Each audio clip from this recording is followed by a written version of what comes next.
dhigo oo iyaga markaa ay nolol ka dhigtaan insha allah. gabadha waxa loo dhiiba reerkii iyo qoyskii bay ku dhisi, carruurtii bay ku korini, nolol bay ku beerin. ragga waxa loo dhiiba dhaqaad baa lagu cin haddii loo baahdo. komitida CDF 70% waxay noqon doonaan dumar insha allah. arday dambe oo tacliintiisa idinka laydinku imaan doona malaha. arday kasta oo dhammeeya foofo oo baasa jaamacad buu gelayaa, anaana lacagta ka bixinaya fiiska dib laydinma soo noqonaya insha allah biidni illaahi ilbaari. may maqlaysaan? wax badan baan idiin sheegay hadda ka hor oo ay ka mid tahay kuraasta maaragtay daa'irada oo la dhahay MCAda oo lagu wareeray oo nin kasta isku haysto inaan ugu yaraan 2 kursi oo kale ku soo kordhino oo maaragtay meesha la dhahay abaqayle la qaybiyo oo walaalaha iyaga maxay ahayd reer waafatiye 2 kursi looga dhigo oo meesha ayaan isku xiqdinin. sidii si lamid ah dhammaajaalayda inaan araro sidii kursiga loo qaybin lahaa isagana oo maaragtay ee kursi kale noogu soo kordhi lahaa. may maqlaysaan? may maqashaan? isbeddel badan oo noloshaan keeni doonaa insha allah. badan baan qori doonaa. tuulooyinka badan oo hadda maxay ahayd hirgalay oo tolkii ay dhisteen yaan ka dhigi doonaa meel ay dawlad fadhidayeen oo jiif iyo sabjib leh. dibishannada waanu kordhin doonaa insha allah. kuma maatoo kale dibishan bay noqon. maxay ahayd meeshan la yidhaahdo calikuna dibishan bay noqon.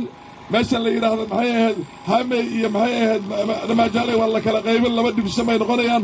dhulkii waxaa weeyaan sifo adeega bulshada ay shacabka si fudud u gaarto waa in nidaamka dawladeed meesha laga badiyo. may maqlaysaan?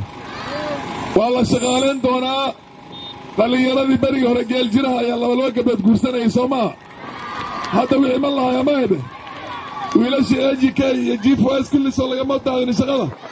waa la soo celin doonaa wiilasha ayaga insha allah. war may maqashaan? shaqo waxaan ka beeraynaa inta, waxaan ka beeraynaa gaaris, waxaan ka beeraynaa nairobi, waxaan ka beeraynaa dibadaha oo carabaha iyo meelo kalean carruurtaanada dhallinyaradaana u diraynaa oo ay ka soo shaqaynayaan oo hanti ay gurigooda keenayaan. ilaahay baan isku xidhaynaa. waddooyinka yaryar oo maaragtay midkii inta ka bixi oo matalan beledilay tegiyo lexshaal iyo cali qarsade iyo maxay ahayd u dhaxaysa barkin iyo maxay ahayd cabdicaalin santuur iyo waddooyinkaasoo dhanba oo raama guddaa kulli waan qodi doonnaa, waan xaaqi doonnaa.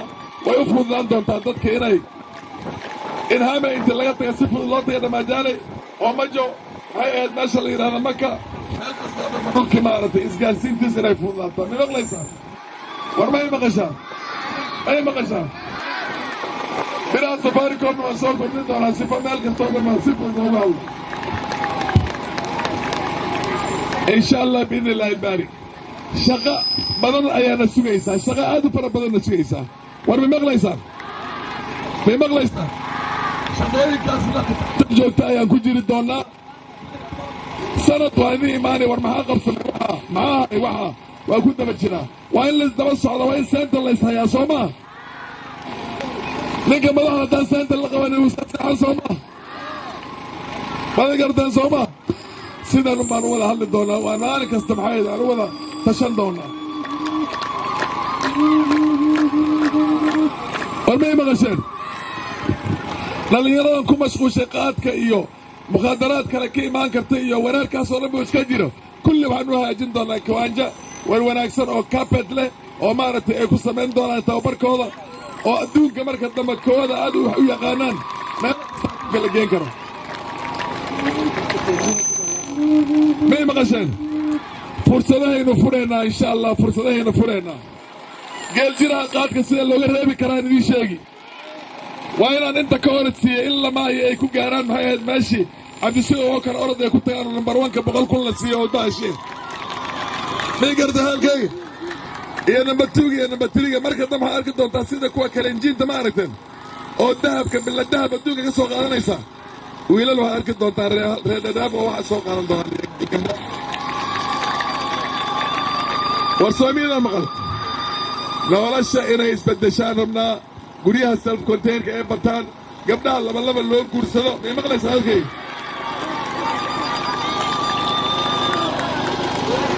warmay maqashaan idinkan hadiidina raggan ay gabar labaad soo kordhiyaan haddii dhaqaala meesha ka dhaco soomiidan garan gabdhaha markaan beecbisariga iyo kontraadyaha iyo waxa intaan la qabanno horta war baa idiin sheegaysta shaqooyinka markaan meelwaxdhisayna gabdhihii iyo odayaashii meesha ayaa la siinayaa qandaraasta iyada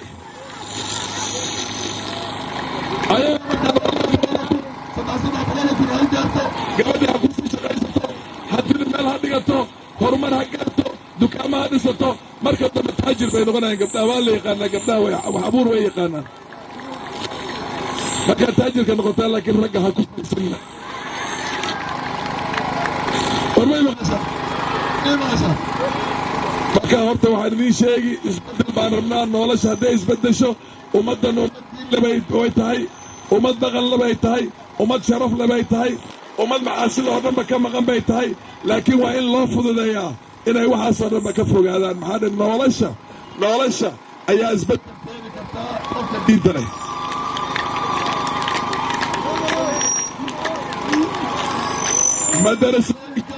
madarisooyinka masaajidyaha taxfiidka kulli waan ku howlgelaynaa ka bilaabato eid groundkaas eid ground soomaa war meeshaan iidda ku dhigataan soomaa dhaca baan ka buuxinaynaa ismiidba haddaan doonna ka dhigaynaa waan hagaajinaynaa geedana waan ku beeraynaa guryana waan ka dhisaynaa biyana waan gelinaynaa masaajidna waan ka dhex dhisaynaa insha allah nafta allah nagu simo in wax aan gaarna ayaan ciid qabnaa kana ku dara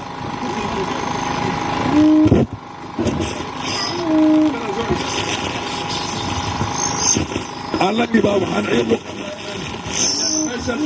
nolosha dadkeena ay isbeddesho war may maqashaan noloshii wiilasheenna iyo gabdhaheenna odayaashaan kulli inay isbeddeshaan rabnaa annaga may maqlaysaan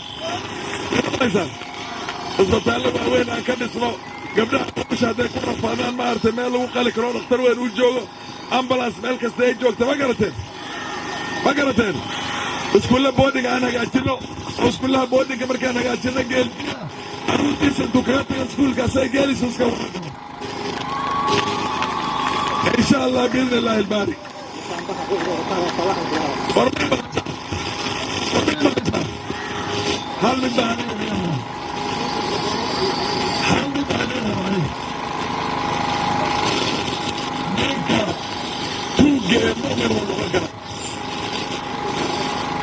ninka dilaaga ee mumin uu noqon kara anagarta sooma ninka maxaasi kala gara mumin uu noqon karaa laakiin hal shaksi baanan mumin noqon karin eelunaare beenaalaha fidnaayiga oo beenta intuu gollo maleego ummaddaas ku fidnayo fidnada iyo beenta iyo waxyaabahaasoo kale ha la yska ilaaliyo maqlaysaan kala dilka tolka la kala dili gabadha iyo wiilka isqabay la kala dili labadii gabdhaha walaalaha la kala dili labadii wiil la kala dili war heedhaha fidnaayo oo dhanba fiijiya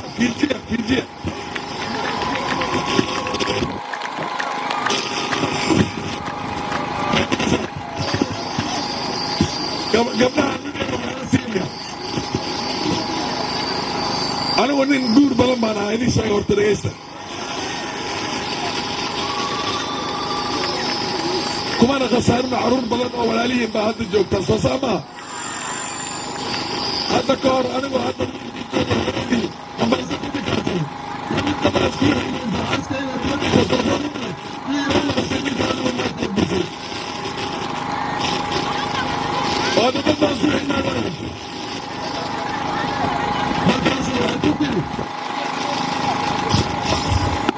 waxay ku tiri afar markuu ka badan sameeyo markaa ii soo sheeg maxaa mid baa darka ka baxday aan ogaado inaan aniga midda darka ka baxday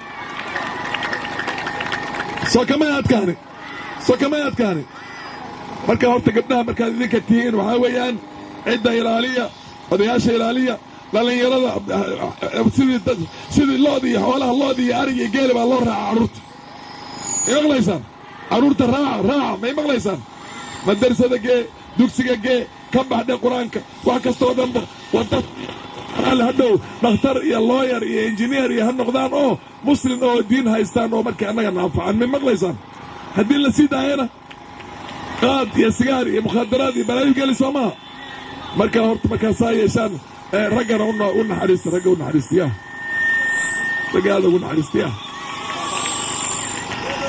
waxaan hadda la hadlayaa dadka maaragtay kenyaanka oo inta nala nool annaga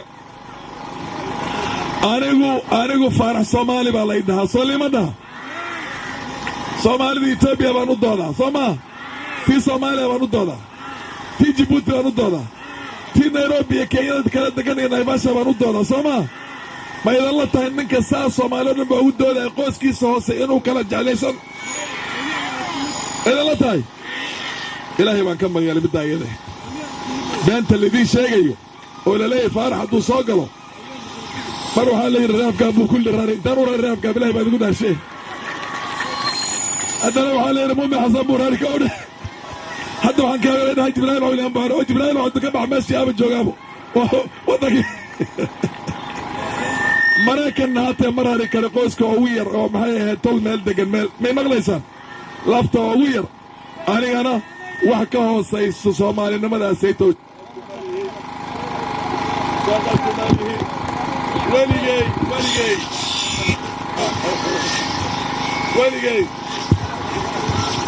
weligay cunug ii imaaday yaa tahay ma kumaan kun oo cun carruur oo soomaali oo ciddan u badan tahay halka dab u badan tahay yaa wax soo baray weligay ma weydinin weligay war waad maqasheen soomaa waad maqasheen soomaa sagaalka daba coolyaan markaa ugu yartay qoyska ugu yar baan 100 cunug wax u baray war soosaa ma ogidin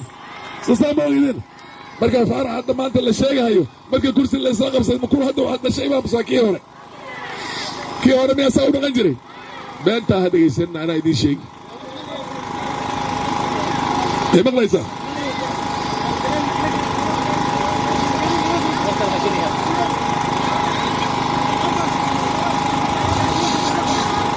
waa kee waay ukaadi hay dhib ma lehe war miyay maqashaan midda kale kursiga dadka islaam weyaan may maqlaysaan colaad ma jirto tartan yar baa jira soo maa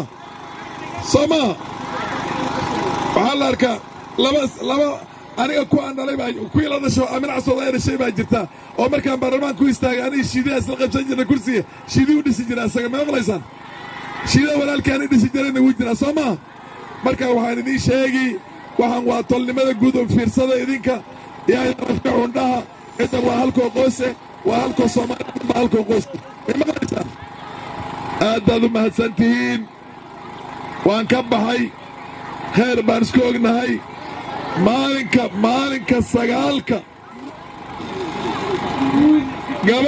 gabar kastooy marka laguu sixi hebel baan rabaa markaad tidhaahdo wiilasha ajadka u yeedha bal fiiri inay meesha aan rabay maaragtay ii saxayaan may maqashaan haddii kale intaad tidhaahda rayla yaa la arkaa in ruuto lagu saxa soo maa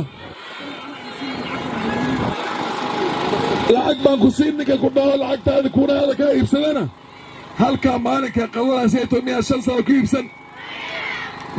ku iibsan dad baa la sheegaya hadda waxay leedahay annaga dan kama lihine maalinkaa un baan lacagyo jawaanna la imaanaynaa oo kura kasta waan gadanaynaa